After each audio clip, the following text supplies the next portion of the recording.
Yeah, the establishment decided to retire the guy, so it's a vacant seat, and now there's about 6 people running.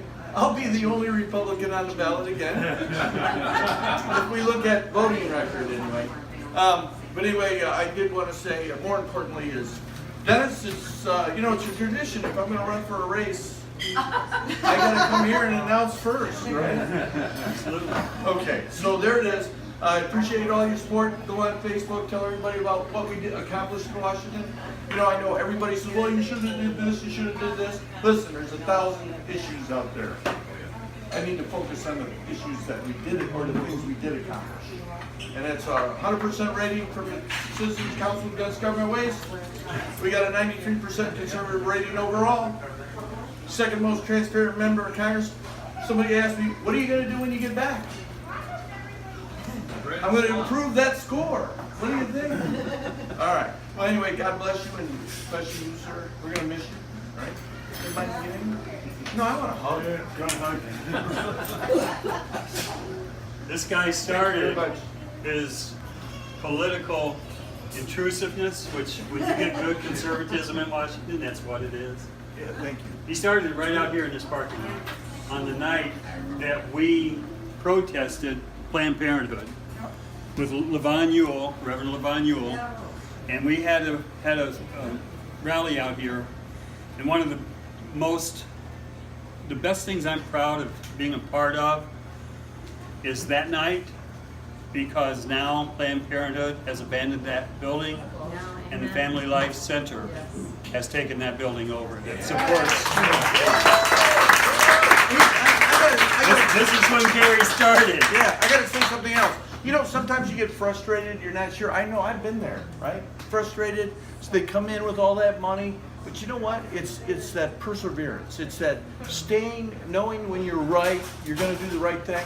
As I told her, I have not really a secret, but a new campaign manager, because I didn't like any of the ones you kind of get out there because they're all about the money. So I want you to know my campaign manager is probably the greatest campaign manager anybody could have. And you all know him. His name is Jesus Christ, right? Amen. All right. Amen. Right. Amen. Yeah. So he sent me a little message, because we argue on a regular basis. My pastor was very upset with that, and he says, you know, a couple weeks later, he says, you know, you're in good company. I said, what do you mean? He says, well, Abraham and Moses argued with God too.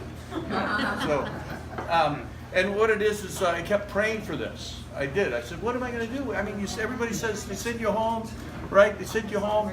God has a plan for you. And so every day I go out on my back deck before I go to bed, and I get my prayers. You know, I don't like to wear that stuff on my sleeve. I'm not a preacher. And I said, you gotta help me with my enemies, my political enemies, right? I can't kill them. That's a sin. I can't throw nails in their driveway. That's a terrible thing, right? Even though you'd like to, you think these things. But you know what? He just says, hang in there, hang in there. Give me a mission. You know, my biggest argument is, he says I'm impatient. Is that a sin? He keeps punishing me. Be patient. And so he put all my political enemies all together. There's 5 or 6 people running now, and every one of them was what I like to call a anti-Bentivolio, right? And I go, well, what did I do wrong? And they never have an answer. Did you ever hear that? We just wanted to see. Just so you know, folks know, envy and deceit will be destroyed. That's the key. You gotta persevere.